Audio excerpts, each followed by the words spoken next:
You give everything, you sacrifice, you bend. You break yourself into smaller and smaller pieces, and somehow you still end up with someone who takes more than they give. Every time. Why does kindness seem to attract cruelty? The nicer you are, the worse they treat you. This isn't a coincidence. This isn't bad luck.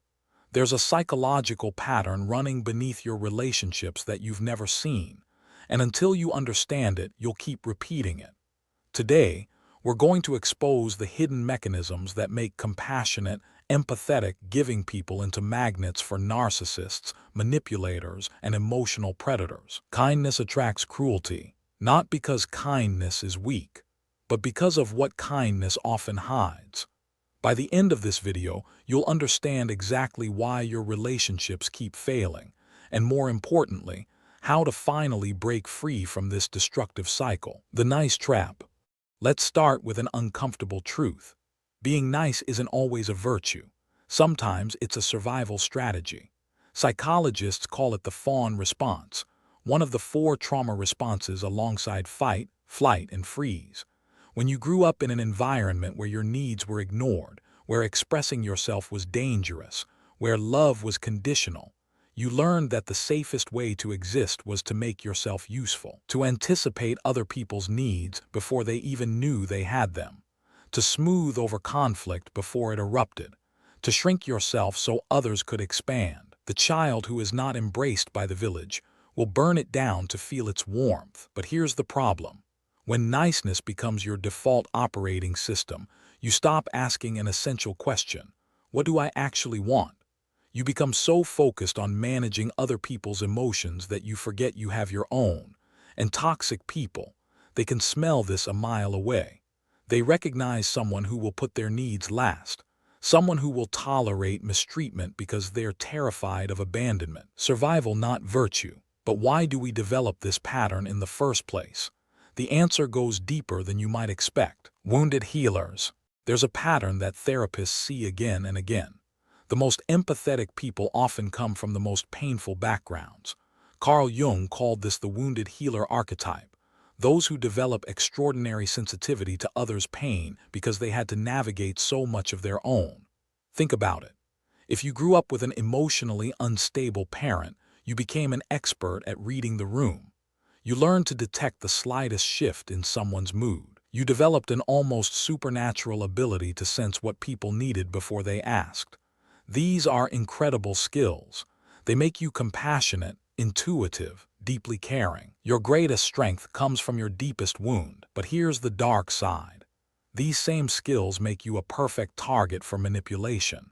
Because you understand pain so deeply, you're more likely to excuse it in others. Because you can see potential in people, you stay with partners who haven't earned that faith.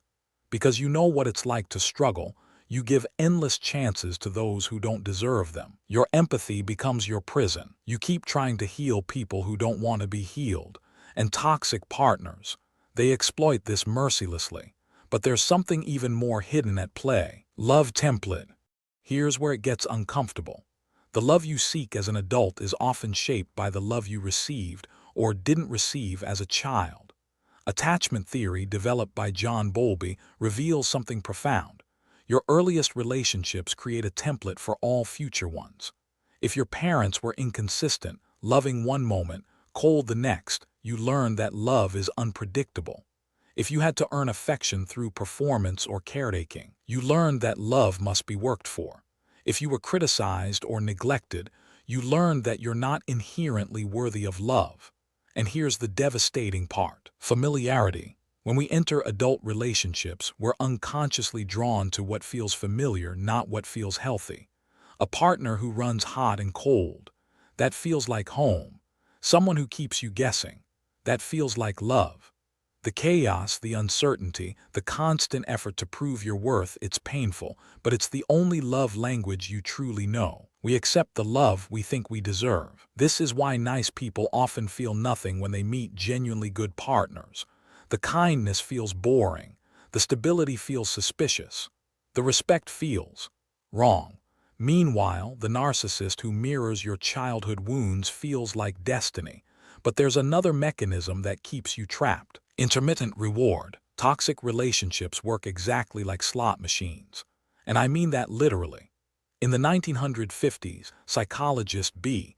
F. Skinner discovered something called intermittent reinforcement. When rewards are unpredictable, sometimes you win, sometimes you lose, but you never know when, they become far more addictive than consistent rewards. Your brain releases more dopamine for uncertain outcomes than for guaranteed ones. Random love is addictive. Now apply this to relationships. The toxic partner who occasionally showers you with affection, then withdraws it without warning. They've turned you into a gambling addict. Every cruel comment makes you chase harder for the next moment of kindness. Every rejection makes you crave their approval more desperately. They give you just enough hope to stay, but never enough love to feel safe. This is why leaving feels impossible. It's not weakness, it's neuroscience. Your brain has been hijacked by the same mechanisms that keep people pulling slot machine levers at 3 in the morning. And because nice people are already primed to work hard for love, they become especially vulnerable to this cycle. But wait, there's something even more insidious happening beneath the surface. Invisible hooks. Toxic people don't show their true colors immediately. They can't. If they did, you'd run. Instead, they deploy something far more sophisticated, the love bombing phase. In the beginning, they study you. They mirror your interests, share your values, fulfill your deepest desires.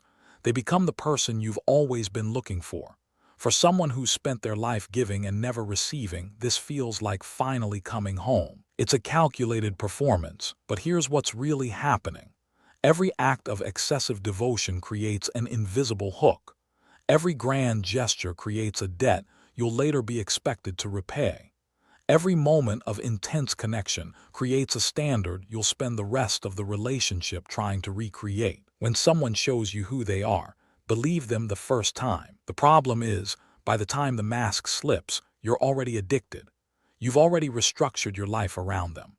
You've already told yourself that the person from the beginning is the real them, and this new behavior is just a phase. Nice people fall for this because they want to believe in the good in everyone. They project their own genuine emotions onto someone who was only ever performing. And this leads to something even more dangerous: the guilt weapon. If niceness is your armor, guilt is the weapon that pierces it every time. Toxic partners instinctively understand that caring people can be controlled through their own compassion. They weaponize your empathy against you. When you try to set a boundary, they remind you of everything they've done for you. When you express a need, they accuse you of being selfish. When you consider leaving, they threaten self-harm or play the victim so convincingly that you end up apologizing. This creates what psychologists call a trauma bond. You become responsible for their emotional survival. Your guilt keeps you trapped long after your intuition told you to leave. And because nice people genuinely care about others' well-being, they torture themselves with questions. What if they change? What if they really need me? What if I'm abandoning them? Your guilt is their control. Meanwhile, the toxic partner experiences none of this guilt about how they treat you. It's a profoundly unequal exchange that drains you completely while they remain untouched. But the problem goes even deeper than individual relationships. Broken radar. Here's something that might shock you. Nice people often have broken danger detection systems. When you grow up in dysfunction, warning signs stop being warnings, they become normal. The criticism that would send others running. You've heard worse from your own inner voice. The disrespect that would end most relationships. You've been trained to minimize it. The patterns that scream manipulation to everyone around you. You genuinely cannot see them. You cannot recognize what you have been taught to normalize. It's like trying to smell something you've lived with your whole life. You've adapted to the toxicity so completely that it registers as baseline. This is why friends and family often see what's happening before you do. They haven't been desensitized. Their alarm systems still work. The most dangerous prisons are the ones we build for ourselves. Your kindness has become a kind of blindness. You give people the benefit of the doubt so automatically that you don't even realize you're doing it. You make excuses for behavior that should be inexcusable. And every time you override your instincts to be understanding, you teach yourself that your feelings don't matter. But there's hope. Because once you understand the pattern, you can begin to change it. Identity erosion. Something happens to nice people in toxic relationships that's deeply disturbing. You lose yourself. It happens so gradually you don't notice. First, you stop expressing opinions that might cause conflict. Then you give up hobbies that your partner criticizes. Slowly, you reduce contact with friends who see through the facade. Eventually, you can't remember what you like, what you want, who you are outside of the relationship. Erasure. Psychologists call this identity erosion. The toxic partner, consciously or not, systematically dismantles your sense of self until you exist only in relation to them. Your needs become their needs. Your reality becomes their version of events. Your worth becomes entirely dependent on their approval. You disappear piece by piece. For nice people, this feels almost natural. You've already been trained to prioritize others, to shrink, to adapt. The toxic partner is just accelerating a process that started long ago. And here's the terrifying part. By the time you realize what's happened, leaving feels impossible. Because who even are you without them? You've forgotten. But there is a way out. Breaking free. Recovery starts with a painful truth. Your niceness needs boundaries. Real kindness, the healthy kind, isn't about being endlessly accommodating. It's about being kind to yourself first. It's about recognizing that someone who truly loves you would never ask you to sacrifice your well-being for theirs. Breaking the pattern requires rewiring everything you've been taught about love. Start here. Notice when you're abandoning yourself to please someone else. Catch yourself making excuses for unacceptable behavior. Pay attention when your body sends warning signals that your mind tries to override. You are allowed to have needs that inconvenience other people. Then practice the uncomfortable. Say no without explanation. Express needs without apologizing. Walk away from people who consistently drain you. It will feel wrong at first. Selfish, even cruel. That discomfort is the sound of old programming being overwritten. Boundaries are the distance at which I can love you and me simultaneously. You're not becoming less kind. You're becoming kind to a person you've been neglecting your whole life, yourself. And this leads to the most important realization of all, your real worth. Here's the truth that changes everything. You don't attract toxic people because you're too kind. You attract them because you don't fully believe you deserve better. Deep down, some part of you still believes love must be earned, that your worth is conditional, that you're not quite enough as you are. Toxic people target this wound with surgical precision. They confirm your worst fears about yourself while promising to love you anyway, as long as you keep performing, keep giving, keep shrinking. But what if you truly believed, not just intellectually, but in your bones, that you are inherently worthy of respect, kindness, and genuine love? What if you stopped trying to prove your value and simply lived from a place of knowing it? The toxic partners would still exist. They'd still try their tactics, but they wouldn't hook you anymore, because you'd recognize the game. You'd feel the manipulation, and you'd walk away not in anger but in self-respect. You were never too much or not enough. You were always exactly worthy. This is your work now.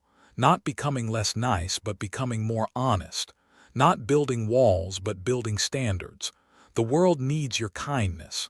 It just needs it directed at someone who's been waiting for it their whole life. You've spent so long being good to others that you forgot to be good to yourself.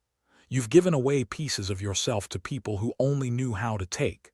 And somewhere along the way, you started believing that this was love, this endless sacrifice, this constant effort, this painful hoping that someday, someone would see your worth without you having to prove it. Kindness begins with you, but here's what I want you to understand. Your compassion is not a flaw. Your empathy is not a weakness. These qualities don't need to be suppressed. They need to be protected. Protected by boundaries. Protected by self-awareness. Protected by the radical belief that you matter as much as anyone you've ever tried to save. The cycle breaks when you stop abandoning yourself to be accepted by someone else. When you choose relationships that feel like rest, not constant work. When you trust that the right person won't need you to shrink to make them feel bigger. We repeat what we don't repair. You are not broken. You were shaped by circumstances that required you to survive in a certain way. But survival mode is not living, and you deserve to finally, truly live. Welcome to the Psyche Project. If this gave you something to think about, subscribe. Understanding yourself is the work of a lifetime, and you don't have to do it alone.